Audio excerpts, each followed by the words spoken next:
Welcome back to the Sooner post-game live show with Jason K. Chris and Chris Mason. I'm your host, Jason Watkins, along with my co-host, K. Chris Griffin, and of course, the man from Sooners 360, our boy Chris Mason. Welcome into the show, gentlemen. Oklahoma kind of gags away another one. I'm just going to pass not blown away. Huh? So you just gonna pass it away? You want me? Look, I'll pass it on to you guys. I've got something in my head here, but I'm gonna let you guys go first. Go ahead. First half was I'll be honest with you. First half was masterful, and it's because I haven't seen that quality of football. Jeff Lebby football.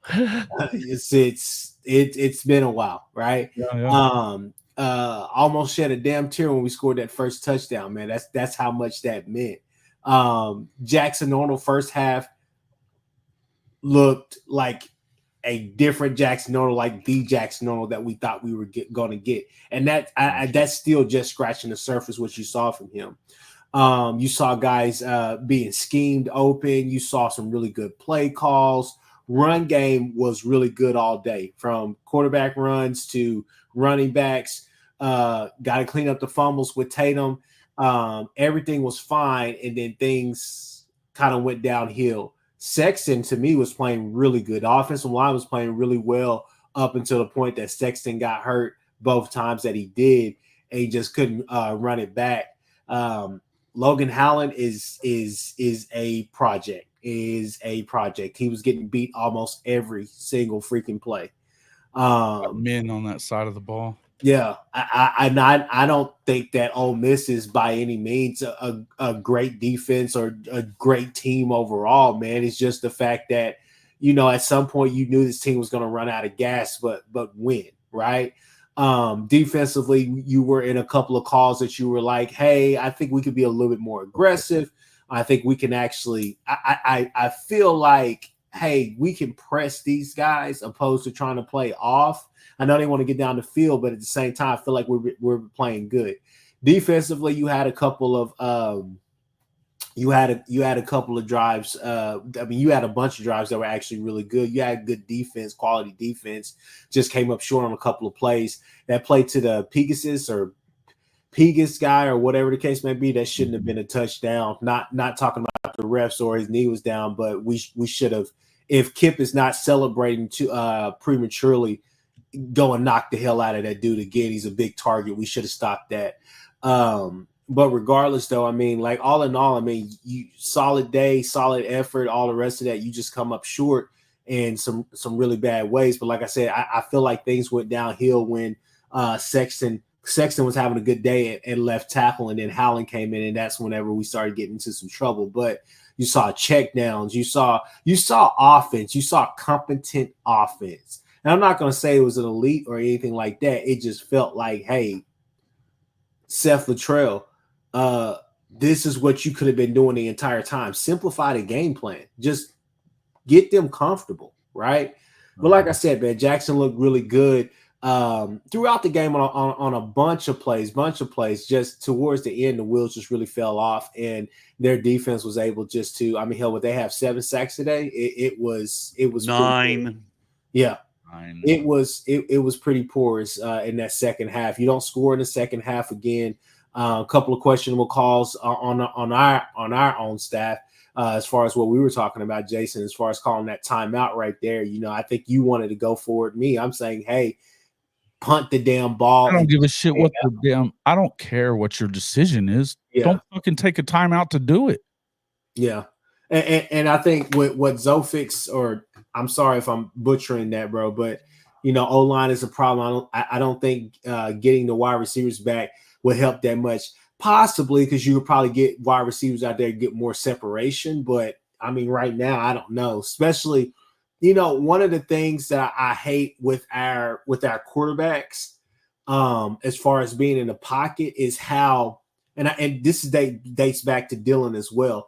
I don't like how with their mechanics, whenever they know that the big play is on the other side of the field or whatever the case may be, they turn their back completely turn their back to the other side of the ball. They're not, and it is. I'm like, hey, look, you know that your left tackle right now, Logan Howland, is not playing the best ball, and they're getting to you. Why are you turning your back completely away from the play? Now you don't know what's going on that side, and there's still guys over there that's trying to get open. So you're cutting off half of the field to yourself because you're not scanning, and you haven't been great at scanning. Like I said, I thought the game plan was better overall, but I'll pass. Excuse me. Let me, pass it to Chris Mason. Oh, go ahead. Yeah, well, Chris, I mean, and I wanted to ask him, what are your thoughts about, especially that? I think that's egregious, and it almost, this is a sign of something bigger that bothers me when it comes to Brent Venables with that 4th down deal. It concerns me. I think you can go for it right there. I don't think you have to. I have a hard time with that call, though. Considering how much you're struggling to score points, I think I probably kicked the field goal at that point. But yeah, I mean, look. There's a lot of sort of minute game management foibles I have with what Brent does. You brought up some of them. They're small pieces that when you're breaking down in so many other bigger areas, just the small things just drive you kind of crazy, right? To me, I've got a couple other OU communities I interact with, and and they're all on the suicide, fire train for everyone. I'm a little bit like, well, it was nice being on with you guys on Wednesday night, but when a couple of you were picking OU, I was like, come on, guys, really? Let's be serious here. The score ended up being pretty close to what I said it was going to be, although I think the offense played better than I thought they were going to play. Coming out of the game, the O-line is a mess, and it's been a mess. I don't know why anyone thinks it's going to suddenly just improve overnight. You take Sexton out and you drop to Howland. You don't have any you have no backups. You have no depth. You have no functional depth at tackle. If you're not playing, you lost Taylor again. He couldn't play today. I don't think you've played a full game of Taylor and Sexton at tackle at maybe one game this year, maybe. So yeah, I agree with Stephen G. You should have taken the points in both of the drives that ended. I think you take those field goals. It was a close game. The message right at that time. I'm a little guys. I'm a little disappointed in the secondary. We knew the offense is what it is, right? Right, guys. It is. Yeah. Okay. Everyone's like, well, their D line blew up our O line. Well, no shit. It hasn't been good. I don't know why we're not going with a youth movement at this point. Well, there's only, Jason, there's only so much youth on, that's ready to play. I get it. So, you can't. Brooks and Iasosa and Autry are on the scout team. I don't think they're ever getting regular rotation reps or any of that. I think the only guy you could have played today, you played Howland. He's the only tackle eligible. But I'd like to this game, you knew what we were getting from offense, and the offense had a good first half. To me, giving up a TD on the first drive of the game to Ole Miss was terrible, right? Like it was going to be very good, right? Yeah. It was bad. And then giving away those touchdown drives, 3 scores in 3 possessions, 3 scores in a row in the third quarter. The offense,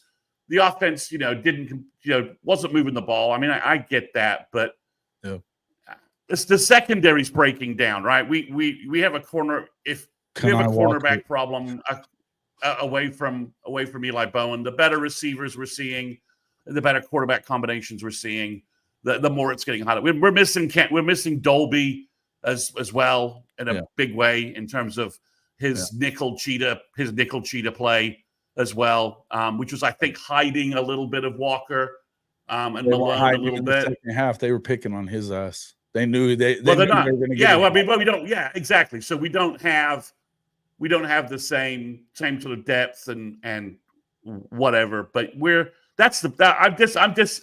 It's probably sad to say they only gave up 26 points, but I'm disappointed in the way the defense gave up the 26 points, and disappointed that they couldn't hold down Ole Miss in the third quarter, which then meant that the offense became way too predictable, and Ole Miss just pinned their ears back. They got three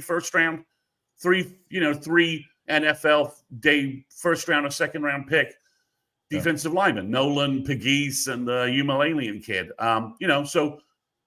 Howland was not supposed to play this year. Next year was supposed to be the year that you roll out Logan Howland, right? He enrolled late. He's a tight end, adjustment from tight end to offensive tackle in high school. This was supposed to be his development year, not his playing year. I know folks don't want to hear that, but that's just the reality of what it was. But I think overall, there's been some comments that were made in the Sooner Scoop, and there's been some comments going around a little bit around and around. But I felt like what I watched today makes me wish Brent Venables had made a change in August on OC. We'd be in a very different place. Yeah. Even with all the change, even with all the wide receiver crap going on injury wise, we'd be in a very different place if Brent had course corrected at offensive coordinator much earlier. And it sounds like from some of the stuff that's been floating around, and Josh and Sooner Scoop just said that there was no collaboration going on, and there was more collaboration this week than had been going on in any previous week, right, or any other time during this development cycle. So this is where I thought Jackson played better. The running game played better. If it's not a great O-line, it keeps going. We keep having the critical matchup being our poor O-line against very good D-lines, right? Back-to-back weeks. We just played 6 guys that are going to be drafted early, with O-lines where no one's going to be drafted early. Right. So it's a mismatch. I was watching the Bama Missouri game. That looks like a taffy pull right now, or at least it did when I was right before I left. Neither of those teams look like they've really got stuff going. If you could get, everyone says the wide receivers won't make a difference. That's not entirely true, because the more pressure you have today, I think Scott V the offense made improvement today. I'm not sure what percentage or word I give it, but they made improvement. And that's the first week since the Tulane game that we can honestly say that. The first half of the Tulane game. I'd like to think that Johns being on the sideline helped Jackson. I'd like to think that John Finley if he has an idea of what he wants to do from a play calling, game planning perspective, that week over week we'll start to see some incremental stuff. If we get some better talent back at wide receiver, some veteran talent back at wide receiver, that will help. But the O-line health situation is just a nightmare. You've got Sexton and Taylor out, which means by definition, we're playing backup tackles. Backup tackles against first-round NFL D-line. Just like last week, with tight ends against them. Yeah, it's just not going to work. It doesn't work. So, and the interior and your interior line is fighting for its life against 2 guys. I mean, that Pegues kid is going to be a first or second round pick, right? We all know Walter Nolan's been tracking that way since high school. It's the number one freaking player in the country, for crying out loud. And Ole Miss dropped how many millions to steal him from A&M. So but to me, I'm not bagging on the defense, but to me, look, it's not about giving up that touchdown to start the game, and then the third quarter not getting any stops and allowing the game to go to drag it into a fourth quarter game. Come on, I don't know. You had your chances to do this, and here's my issue with it. It's like scared money doesn't make money. He was scared to go away from Latrell after the Red River debacle. He's scared to go for it on 4th and 4. It's late in the third. You're down 2 scores. What are you waiting? And you call a timeout to not go for it, to line up a punt. But that's not even the first time we've seen him do that. He did it in Bedlam last year. This does not, it does not give you a lot of warm, fuzzy feelings inside about what's going on here. It just, well, I mean, he hesitated to fire that guy. He hesitated to fire Latrell. He's hesitated on number of things. And I don't understand it because he never hesitates to put his secondary in a bad position with a crazy ass blitz that if it's going to get a home or not. You know what I mean? That's what you love about him. And this is what I think cowards die 1,000 times before they finally do. And I think that you have to step up in these situations and don't be afraid to lose. Hate losing. Don't be afraid to lose. Go win. And you've got guys with superior talent as far as arm talent is concerned. And why are you not trying to get that ball down deep? I don't know. Whatever's going on, I love the way that they played today. I saw a lot more stuff out of the backfield. I was happy with the way the offense played. It had nothing to do with the offense. The defense, maybe they're just a little tired, and they were up against one of the best offenses in the country. They're going to give up some points. They gave up 26. Nobody else has held them that low. Well, that's not true. Kentucky did. Oh, Kentucky did. Yeah, they kicked their ass. Yeah, and LSU did. What was the final in the LSU game? And South Carolina did. I see a lot of people in here, you know. It was 27-24. Ole Miss. Yeah. I see a lot of people in here in the comments and stuff like that talking about fire BV and fire. That's not what I'm saying, by the way. I'm just saying that I think people are escalating a little bit too much. Well, I'm hearing that a lot. I'm hearing that a lot, guys. That the faith in BV has. I did a little survey thing on a couple of OU communities, and it's the faith. Preseason folks had like out of 10, their faith in BV was around an 8.5, right? Mm-hmm. And right about now we are at like 4.5 to 5. Well, that begs the question: what does Joe see? Where's he at? Where's the money at? Where the boosters at? Last data I had is that the boosters are not rioting yet. As long as he hires a big name OC and he doesn't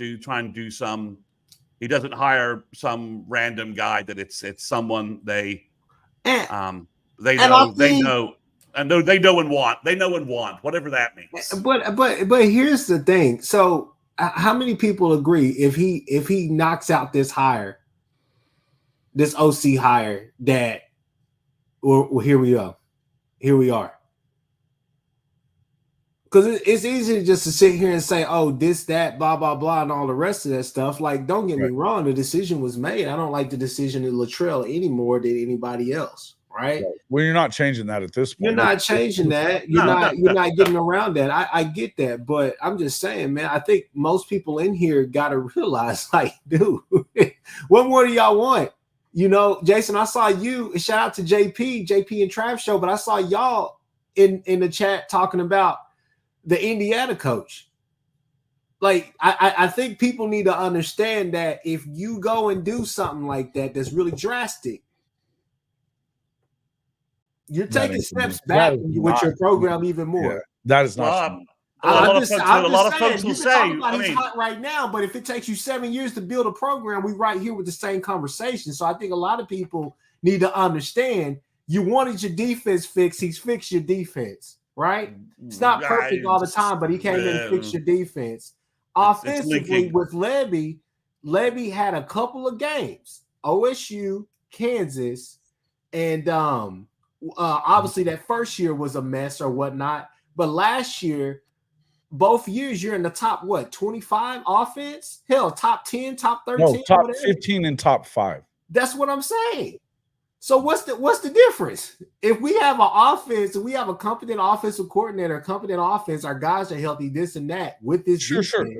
But if it was the 5th, we'd all be drunk too. But I get it, but I mean, people are giving up so damn early, and that's not where I'm at either. And I'm not telling you that I think you have to fire him. I'm concerned that he's still we're seeing the same things that we were seeing in year 1, Chris.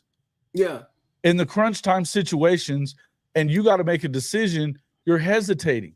That trickles down to the rest Jason, of your I think the argument here's the clear argument to that. Like the comment I put up there, it's 4th and 4. You're on your 30-yard line. The timeout should have never happened. I'm not even talking about whether you should have won or not. Go for I'm not that talking in about that whether you should have situation. gone There's for it still or not. so much time on the game in the game. Chris, it's like 12 it's not minutes about left. whether or not he went for it. It's not about that. It's about that you took a fucking timeout that you were going to need. I just told you, Jason. I just said I'll give you that part. But going forward, you wanted him to go for it. I'm saying no, don't go for it. I'm not going for it on that. I'll trust my defense. I want you to go for it. If you're going to take a timeout there, you better have a play ready when you come back out. That's what I want. You know what I mean? I'm not saying he had to go for it. I'm saying if you're going to call a timeout, have a fucking play when you come back. Yeah. I get it. But I'm just going to say, like, considering this year, whatever the case may be, I mean, we can sit here and talk about the offense and say, yeah, that was a bad decision, right?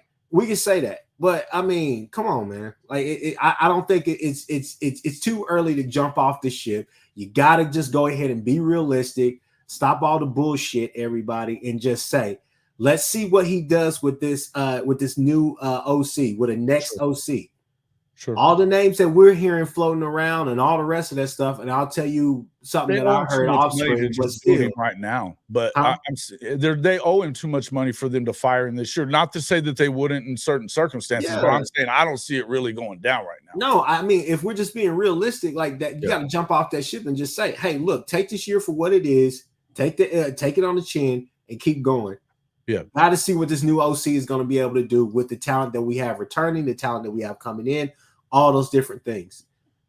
If you fire BV, people, you are going to set yourself back, especially with some of the mindsets that some of you guys are out there having right now. You're not going to go get Dan Lanning. There's not too many good coaches out there. Look at what Bama is going through right now. Like Ty Hayes would come on here and Ty would tell y'all, like, there's a lot of shit that's going on behind this. I just think that it's just stupid. Like, you got to give it a chance. We've seen what he can do with competent offenses on the other side. Sure. No, and I mean, listen, this is the best defense we've seen in 20 years at Oklahoma. I'm not saying you have to fire him at this moment. I'm telling you that we're still not seeing him take the next step as a CEO and have that killer instinct that you want to see him have and not worry so much. You know, I get it. You're still learning and all that. This is year 3. Those things shouldn't still be going on. And it feels like he hesitates in a lot of positions. He hesitated to get involved in what was going on. It's not just that he didn't fire Luttrell. It's that he didn't get involved. We're hearing all kinds of shit that he wasn't even talking to the rest of the damn offensive staff or anything and letting them know what the hell's going on. And you're talking about Luttrell there, right? Not BV. Just so there's no confusion. Like we're hearing, but that's your football team. You should know this stuff. Oh no, I mean I think so. Okay, so I'm slightly encouraged by the way the offense looked today. Okay. Yeah. Right. Me too. I'm not saying anything bad about JJF or anything today. Yeah, I mean, slightly encouraged about that. I am discouraged. I'm discouraged about that it took this long for Brent to course correct a mistake. With as many checkpoints and as many folks in the building, as many other voices that he had and reliability, where is his internal quality check marks? He should have caught this earlier because basically, this is the first time we had an offensive game plan for a game this year, right? Is that fair to say? Even with the execution problems in the second half and the sacks and the O-line playing mad, we knew what Joe John Finley was at least trying to execute and do, right? Yeah. And it's the first game this year that's actually been the case. I mean, he should have, at a minimum, he should have, after the Houston game, had the entire offensive staff in a room. He should have individually been interviewing them all to ask them what the hell is going on. And he should have heard from at least multiple folks. There's no collaboration going on. At that point, he should have had everybody in a room and said, what the hell's going on? Everybody knew that it wasn't going on, though. That's the thing. That's what it's.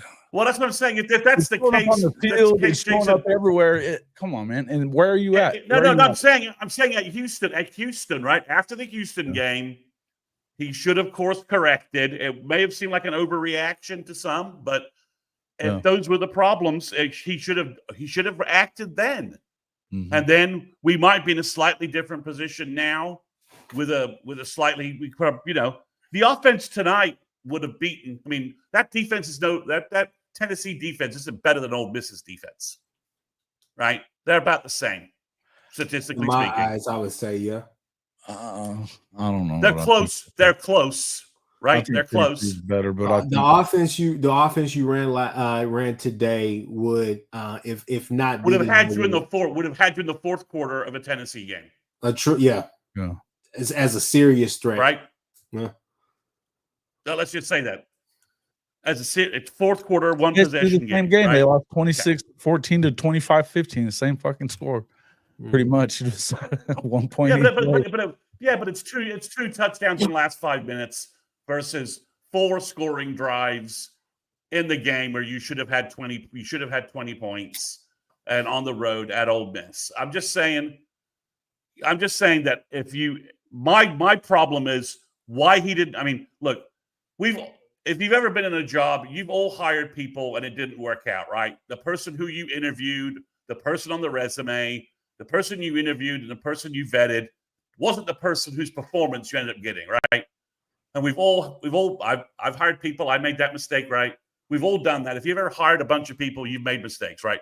And the key was once you had that lemon, getting rid of them as quickly as possible, right? Getting rid of and having processes in place to identify that they screwed up, and getting them out. Like, okay, you got to go. And this is the problem Brent made. He obviously got blinded by loyalty, old perceptions of Seth, but he didn't course correct when there should have. I mean, spring. I think it was spring with the O-line problems and some of the quarterback. Right? Yeah.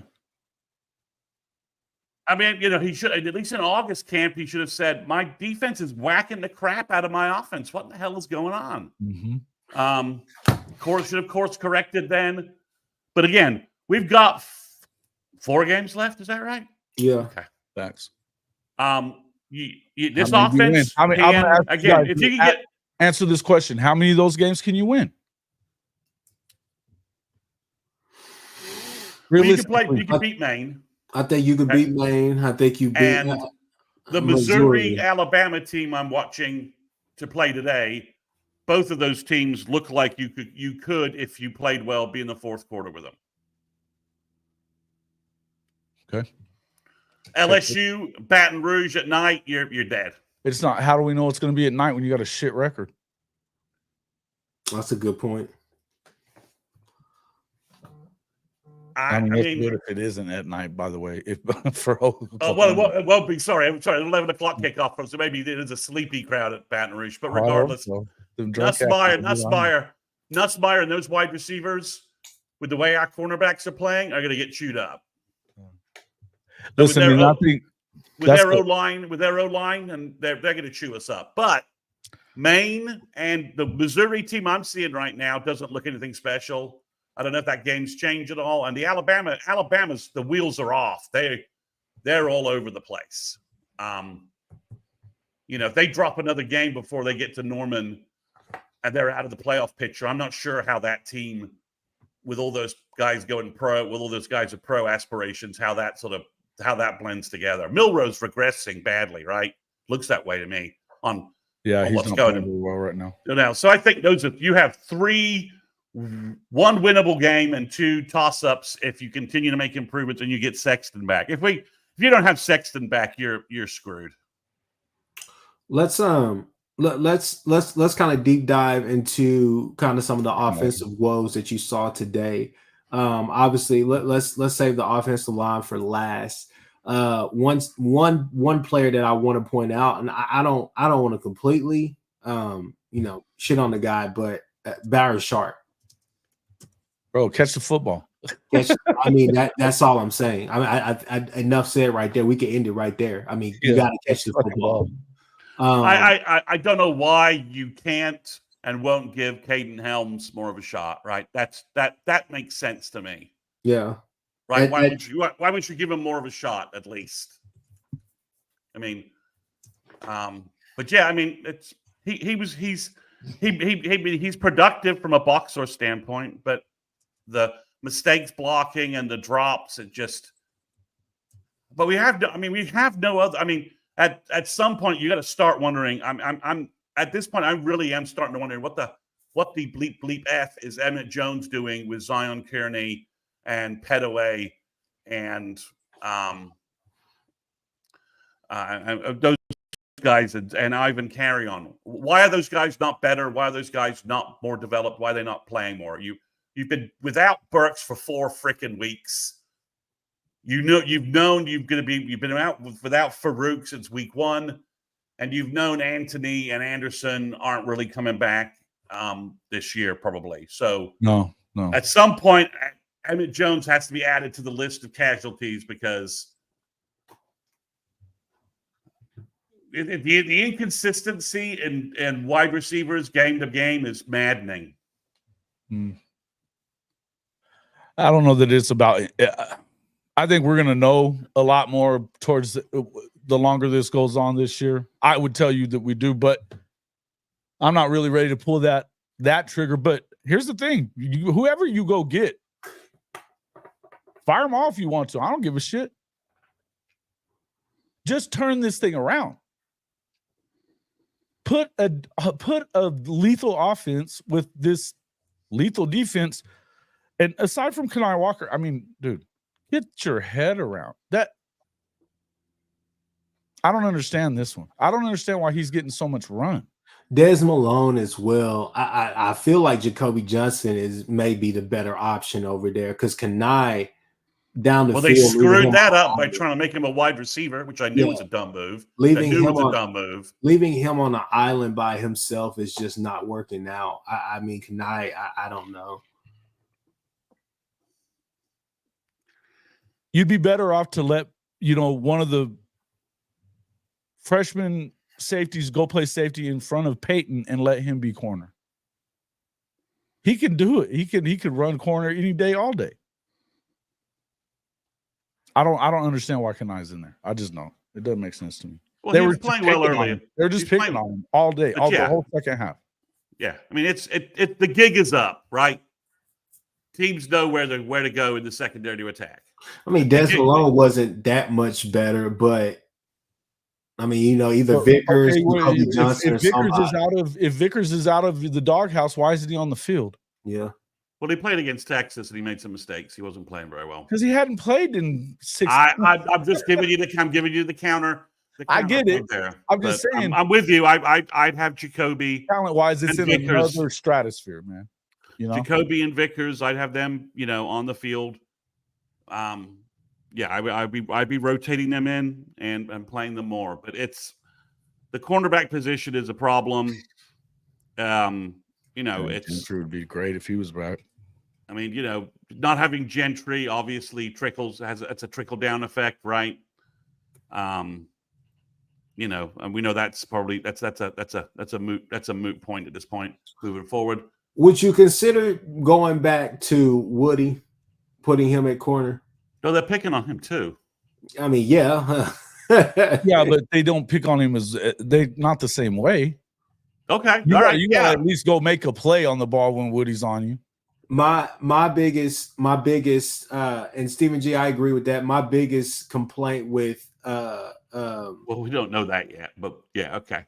My biggest complaint with Kenai, I mean, right now, for what it's worth, you could say I don't see them getting thrown on like that. But my biggest problem with Kenai has always been, I think sometimes as the game goes on, he gets lazy with his technique. This year, he's just been getting beat a lot and looking slow on the chase down after. So, yeah, I mean, yes, you are correct. He's a physical, powerful corner. He does not have the speed and hips to stay with the better wide receivers in the SEC that we're seeing. And teams have realized that and are picking on him. And I don't know that we have a response back. I mean, you have. I mean, if you watch film, you know who the weak link is. It's like, separating, the baby from the herd out in the Serengeti. You just wait until they get a little ways away and go separate them out, eat them alive. Yeah, I mean, it's frustrating because for the offense to have had such a good first half, it would have been. I mean, it was frustrating to only be up 14-10 in the first half, right? To have not to maybe had a little bit more of a distance, and then the third quarter, the defense and the offense both kind of collapsed. You're on the road. Part of that, call it being on the road. You can't get any momentum again, and you lost Sexton, and your offensive line just basically cratered. It's Jackson's got sacked like 5 out of 7 plays for a stretch, bro. So yeah, that line is good. I mean, listen, no shade to Ole Miss. They're a good football team. Yeah, they're not a great football team. They're a good football team. Well, I mean, the defense is playing. That defense is actually outplaying their offense, to be honest, which is a surprise. But all those guys are gone next year. So to me, again, you gotta. I'm not sure what OU fans were expecting. To me, the result the result is as other than some of the gaffes by Brent and the whole weird triple fumble sequence going on. I mean, you played smart football for the most part in terms of not giving the ball away. Jackson didn't throw a bunch of picks. Again, that effort, that effort obviously will get us past Maine, and that the effort we got today, if we can keep Sexton in the game, probably gets us into the fourth quarter in Columbia. And if Alabama keeps playing as badly as they are against Missouri, and this continues to be a trend with them, could possibly week over week, if you get Burks and maybe Farouk back, and you've got those two guys to maybe open some things up, give you some of the quick passing game being better, right? I mean, because everyone says the wide receivers aren't going to make a difference. Burks makes a difference in the quick passing game. He does, right? Both how he's defended and how he can move in space, right? He makes a difference. He will make a difference in the quick passing game. That's a fact. Farouk, same thing. I mean, you needed some veteran receivers to help Jackson move the sticks at times today, and they're just not there. So, and the young guys aren't stepping up, and we had third and short, third and medium a couple of times in the third quarter, and Jackson throws incompletions on third down because he just can't find anybody open in the time he has. Can't tell me that Burks and Farouk would make a difference in some of those plays, giving him some windows to throw to. Uh-oh. The legend. Hey, guys. Legendary. What's up, guys? What's up, my man? Welcome into the show. The legend, Mike the Legend from the Legend Podcast. Give us your thoughts. Thanks, guys, for having me. Well, I'm going to be honest with you guys. I had to miss the second half. My 15-year-old dog, she took her last breath and had to take her to the vet to get cremated. So I only got to watch the first half. So you got to watch the good part of it. Yes, I got to watch the. You could just pretend. And y'all got to separate. You can just pretend. You Yes, won 14-10. I got to pretend. They won 14-10. Yes, but yeah. No, I was on Coach Rick's show here just a few minutes ago, and there again, a tale of two halves. I mean, I went on live during halftime. I kind of pumped my chest, excited to see that we had a script, we had proficient play calling. I mean, that touchdown going from the 20 and that they scored there before the half. I mean, that's probably the best we've looked all year. I mean, we had some good runs, some good passes, quick, and then, as the old country saying goes, it went to shit in a handbasket the second half. Sorry to hear about your dog, man. Yeah, man, that's that. Nothing fun about This. No. People ask me, well, why didn't you just bury her? No, she was my little service animal. She got me through a lot of PTSD stuff. Had her for 15 years. She had cancer. God bless her. that. Got one just And like that. I did the same thing with And- my dog. and so she didn't deserve to be buried in the cold, dark ground. So, but anyway, guys, what I'm looking at now is I kind of heard y'all say there's been a lot of hot seat talk about firing BV. No, I'm not ready to jump on that bandwagon yet. Not. I mean, what I see in the offense right now is we're seeing a hangover from Seth Luttrell. And I told this to Coach Ricks. They're either going to have to bring in an old priest and a new priest to exorcise that Seth Luttrell demon out of their head, or something. Because Chris and Jason, y'all probably agree with this. Our confidence is lacking right now. Very bad. And Trickles down from the top. And I think from what we've heard about Seth, and I'm trying to keep from beating a dead horse, but it looks like his trickle down effect. It's going to take a little while to get out of these players, guys. Yeah. I mean, they're downtrodden, right? I mean, the main game will be a nice palate cleanser for a little bit. Yeah. Then you go to Missouri. If you could somehow piece together a game and pull that off, and then have a bye week to finish up Bama and LSU, knowing that you're going bowling. I don't think Bama's going to anywhere near the juggernaut we thought, from the first half of the UGA game. I mean, the the elephants astray. They just put a touchdown on against Missouri, but they don't look very good against Missouri at all. Missouri looks like crap. And LSU, I think, is rounding into form, and that game's in Baton Rouge is an ambush game for us. But again, I wasn't expecting a win today. I just wanted the offense to look better, and for the most part, I think we got that box checked. The cornerback position on defense is worrying me. The front seven on defense is great. The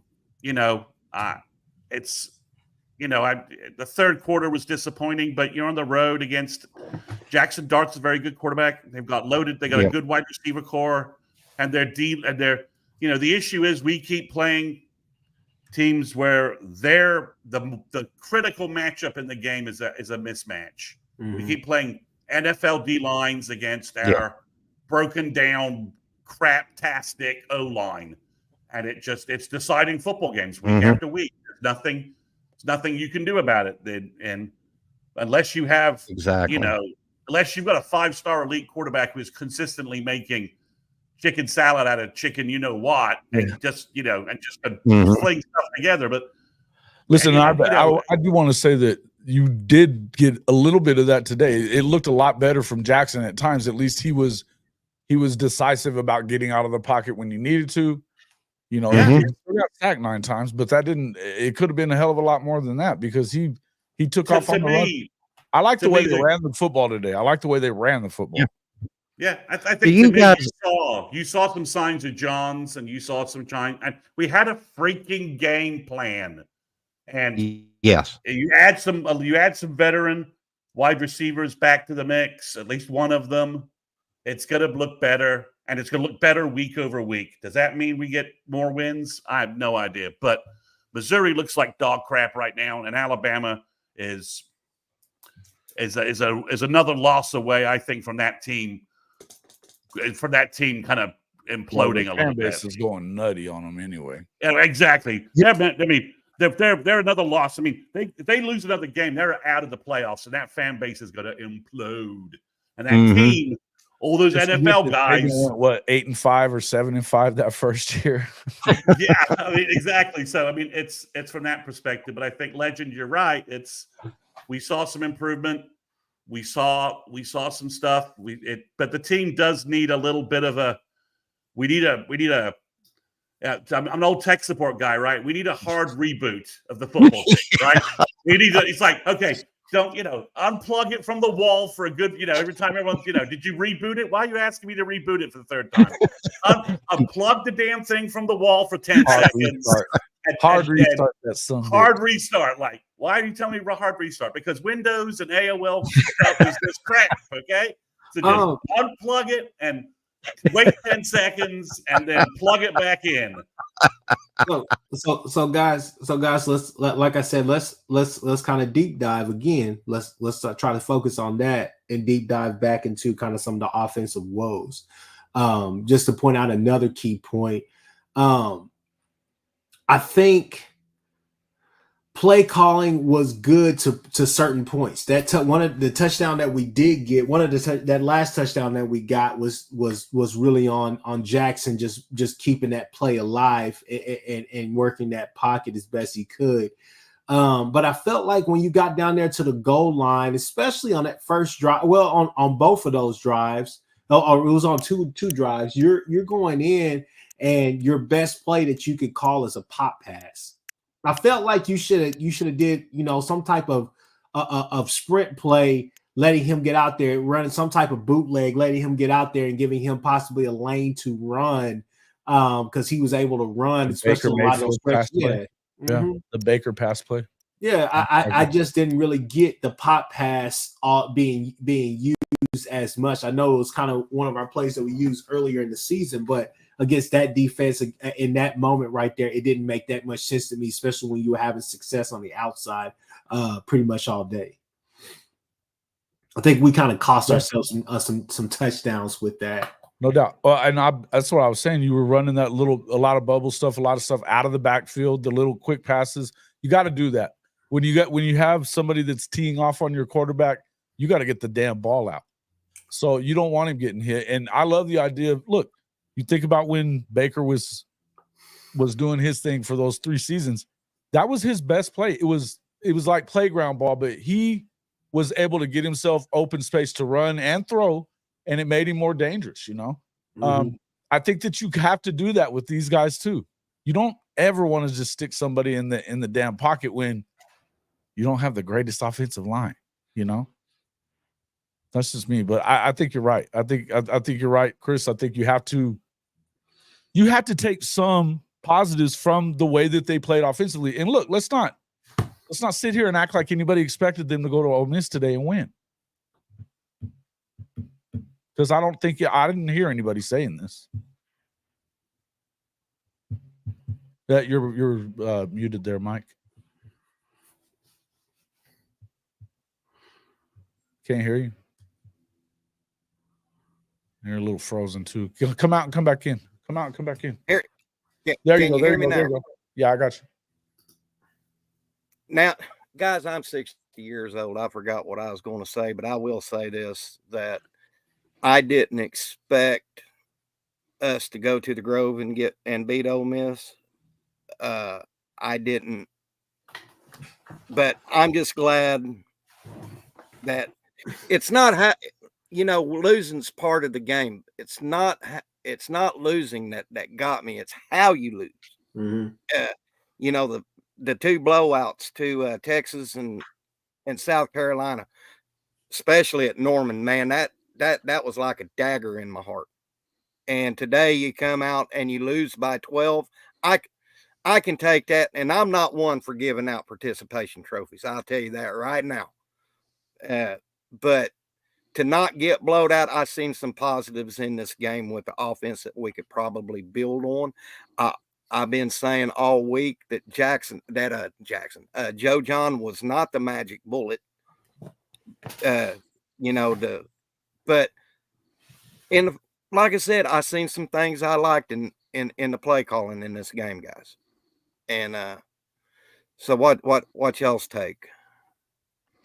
I agree. I mean, anybody who thought that all of a sudden we were going to start averaging 32, 40 points a game is just not realistic. Exactly. There was, I mean, we ran the ball reasonably well, factoring all the sack yardage, reducing the overall average and all that.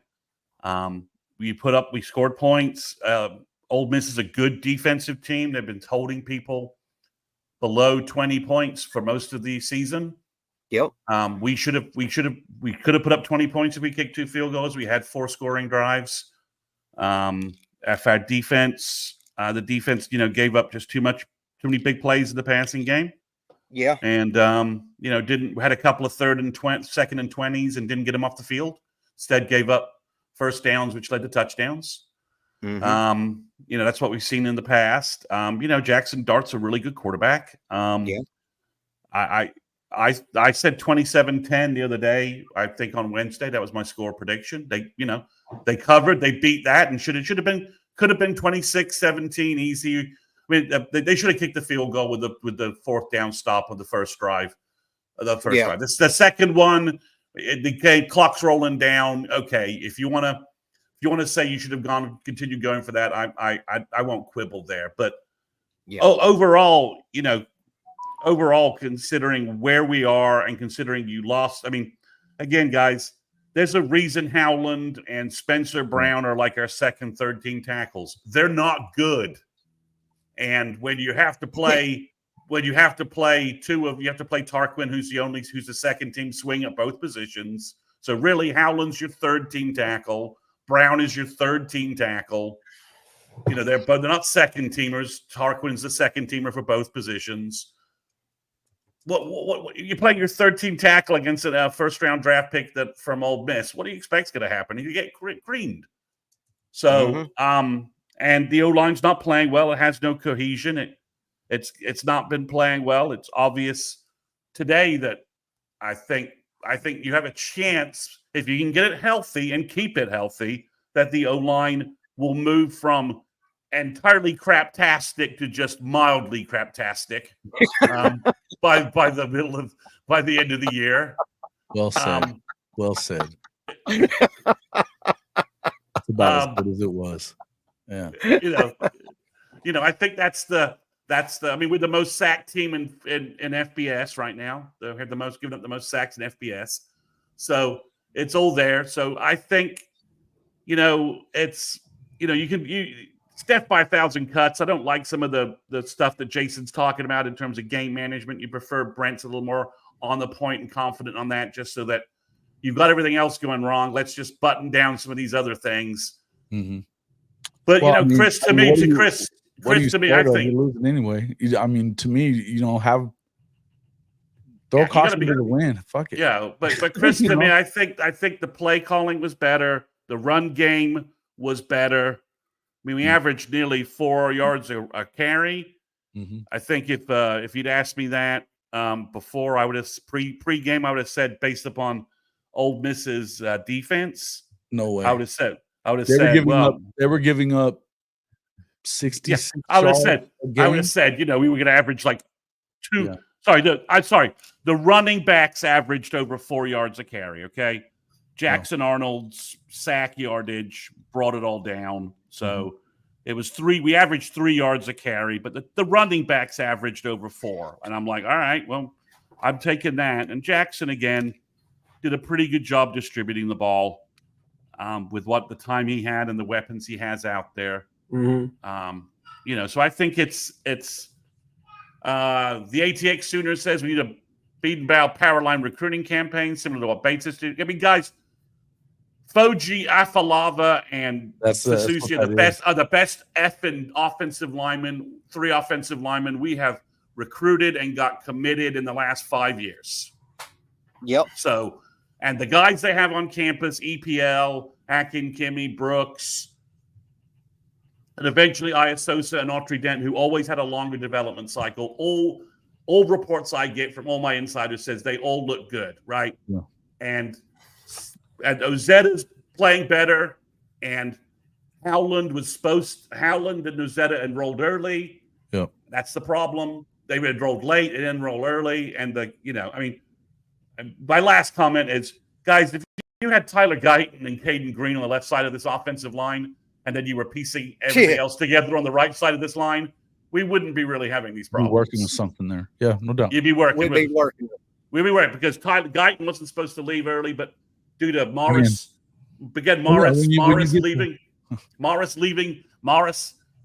not playing in the FSU bowl game allowed Guyton to get all that NFL pub because he stonewalled the FSU defensive end. And Caden Green, really, he screwed himself, right? Yeah. He completely screwed himself because he would be starting left tackle or maybe our starting right tackle, left guard, right tackle, whatever. He'd be either a guard or a starting guard or tackle for us, and he'd be coached by Bill, and apparently. And we wasted all that dev time last year with him to somebody else. So, I mean, that's where we are. Everyone's like, well, we need to improve O-line recruiting. Guys, we need to improve O-line recruiting 3 years ago. This is the bill we're paying. Everyone keeps saying O-line recruiting needs to improve. Guys, it's already improved. It's improved. It's the guys that you got. Look, and this is what we talked about, the portal stuff. The portal's a hard place to live. Yeah. On the offense, it's a shitty place to live. On either line. Whether you're a D-line guy or there's not a lot of Dominic Williams guys running around that aren't already scooped up. So and you gotta tamper like shit to get the good guys. Yeah, you do. You do. And I mean, like, look at Lance Hurd. Everybody was talking about how great Lance Hurd was going to be. He hadn't done shit. No, Lance ain't done. And they dropped him. I mean, the problem was Bill whiffed on his evals and he whiffed on what he needed at tackle because he thought Sexton and Taylor would be his tackles. And when he lost, when the guard situation, he thought Hatchett was going to be his guard that he could put next to. I mean, he screwed up so badly with some evaluations and the portal stuff, but the injury stuff he needed everything to go right, and everything has gone wrong from an injury perspective. Yeah, and that's why. Yeah. But O-line recruiting is in great shape. That's the sad thing. 26 is in great shape. 27's in great shape. Yeah. But that's why pulling the plug that quick is a tough way to live too, guys. You can't just look. If you could just hit it with some magic dust and it turns into awesome, then nobody would give a fuck. Well, if you could, if it was easy to win a damn natty, nobody would care. But Chris, I need to bounce. My last comment is, I think what we saw from JA today in a scheme where someone's doing stuff for him, and now he's got a QB coach. I think JA is a reclamation project that can definitely work if you get the right offensive coordinator who's an OC and QB coach in here.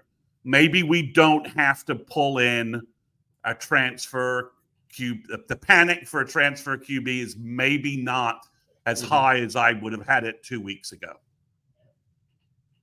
Yeah, 100%. I think really the trigger on that is I think the trigger on that really is whether if you lose somebody out of that room, mainly looking at Hawkins, right? You got the Zerberg kid who's still going to be pretty much a project, but if you lose Hawkins, then I mean that would be the trigger as far as going and getting a portal guy, obviously. But I think you could potentially see them bring in one. I don't think that you have to go to the portal for a lot. But Well, I think 2 weeks ago, if you'd asked me, I'd have said we need a portal starter. We have nobody at quarterback. We've got to get a portal starter in. After this week, after watching Jackson and knowing the changes going on, I think by the time we get to LSU, we'll be like, if we can fix the O-line and we have healthy weapons at wide receiver, and we have an offensive coordinator with a game plan who's going to improve our team in the offseason, I think Jackson will be perfectly fine. I think we took the first steps towards that conclusion. That's conclusion today. Be fine. Either one was going to be fine when you get the right guy. But I did see a more, I'm going to have to reflect with what I seen in the game, which was the first half. But I can tell that Kevin Johns. Bye, guys. Actually, hey, we'll see you later. See Thanks you, for coming in. See you later. Thanks, guys. Bye. make sure you guys get over to Sooners 360 and he's on Patreon as well. Obviously YouTube. You can find him on Twitter everywhere. Sooners 360. You want more of the recruiting intel and stuff like that, you got to get over there and check him out, man. He's got a lot of cool stuff. Go ahead, Legend. But like I said, in that first half, from what I've seen, I can see Kevin John's work being done on Jackson. Yeah, he looked more in that first half. He's looked more poised than I've seen him all season. Confident, making his throws. If y'all seen in that first half, his head was on a swivel, going through his reads, going through his check downs. And when they wasn't there, boom, he was gone. So that tells me all I need to know, that Kevin Johns is working and his work is being done not successfully, but it is showing. Well, not only that, but I mean, if it is true what they said during the broadcast, then you're definitely happy that that JJF and JA sat down and went through, okay, what are the plays that you're most comfortable with, right? Right. So I mean, that's a normal thing to do, smart thing to do, right? Yeah, very smart. But Chris, you got a message. You sent a message that you have to bounce, brother. Yeah, I'm about to all get out of here. We're all gonna get, but listen, I think in the end, give us your final thoughts, man. What are your final thoughts on the game? What are your final? I was asking, how many games. I don't think you answered. They got 4 left. How many they win? I think you get 2. I think you surprise somebody. I think you could get Missouri. I do think you can get Missouri. I think that and Maine are really hot right now. So, yeah. And it's not because of what they look like right now. I mean, Brady Cook will probably be back in 2 games, right? Yeah. But I think you could get Missouri, and I think you get Maine. Final thoughts about the game, man. Solid effort, great performance first half, considering what we are facing, what we have been going through this year. You come up short. You have some bonehead calls down the stretch, just kind of from a coaching standpoint, honestly. I think you kind of got clammed up a little bit in the second half, but all in all, I mean, I saw the improvement. I saw the 1-2 out there. I saw the effort and everything. Offensively, it's just some key guys went down. Some key plays weren't being made. So I think you definitely – my kid's going crazy, but I think you definitely have to account for that. Offensive line is going to have to be better going forward. Yeah. My final thoughts is I agree with you, Chris, on the 2 wins, but Jason, you know who I have us upsetting this year, and I'm still standing 10 toes down on that upset. LSU, huh? We're on LSU still? Dang. I'm standing on that one. Okay. Okay. Hey, whatever. It may not be a nighttime game because OU is not a prime team right now. But final thoughts on the game today. I seen improvement. I seen a better, well scripted game with the play calling. And I thought there was enough in this game, even though losing 12 points, there's enough in this game that OU can move forward and build off of that. Right. Listen, you have to, and that's all you can do at this point. This is what we've talked about before. I don't know if we just lost Chris for the end of it, but we've been saying this. This is where you have to have a foundation to start from. Offensively, the foundation just got built this week. They got rid of the cancer spot, whatever you want to call it. Mm-hmm. Not to be, look, I got love for all these guys that played at Oklahoma. I do. You know what I mean? And I don't know what everything that happened, but from everything we're hearing, he was a big problem. That doesn't mean that I think that the rest of the guys get off free for it, and not that you can just stick it all on him because he was the OC. In the end, you need to. There was clearly some problems with communication and a lot of things that was not really working out well. You started to build a foundation today off of a system that these kids already knew from 2 years under Levy. It doesn't mean that they're right there. They're little numbnuts is in here. Yeah. But I mean, you can only go from there. That's all you can do. And until you do bring in a real deal offensive coordinator, it's going to be what it is, right? Yeah. It's going to be what it is. Yeah. But like I said, Okay, Chris, well, oh, go ahead, Chris. okay, Chris is going to jump. So, when we going to be back on there? Okay, Chris. Hit me up after this. We'll talk. Maybe even tomorrow we could jump on or something like that during the afternoon, tomorrow or Monday, or I may even jump on Tuesday or whatever. I know I'll definitely be back like Wednesday or Thursday. Because there's still a lot to talk about. And people, please understand, there are things that I'm not gonna sit here and speculate on the rumor mill, but I do feel like I have some pretty good sources of some things that are happening as we speak. So keep the hope alive. Boomer Sooner to everybody. We got to figure it out.